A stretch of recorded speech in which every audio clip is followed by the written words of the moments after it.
The year was 1798. America was just finding its footing, free from Britain but far from peaceful. Abroad, the world was watching as France spiraled into revolution. What began as a fight for liberty had become a storm of bloodshed, the reign of terror, political purges, and the rise of Napoleon Bonaparte. France, once an ally, now pressured America to take sides in their wars. When the United States refused, French ships began attacking American vessels, seizing cargo and imprisoning crews. These tensions led to the Quasi-War, an undeclared naval conflict in the Caribbean and Atlantic. At home, fear crept in.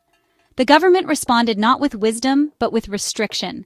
The Alien and Sedition Acts were passed, targeting immigrants, silencing criticism, and threatening the very freedoms the Constitution had promised. But injustice wasn't just political, it was personal. In 1798, slavery was legal across much of America. Enslaved African men, women, and children were treated as property. Families were separated, lives were stolen, and while some profited, many simply looked the other way. But not all remained silent. Though the Seventh-day Adventist Church would not be formally organized until 1863, its early leaders, Joseph Bates, Ellen G. White, and others, would later stand boldly against slavery, becoming outspoken abolitionists. They believed that faith demanded action, that to follow Christ meant to speak out against cruelty, even when it wasn't popular.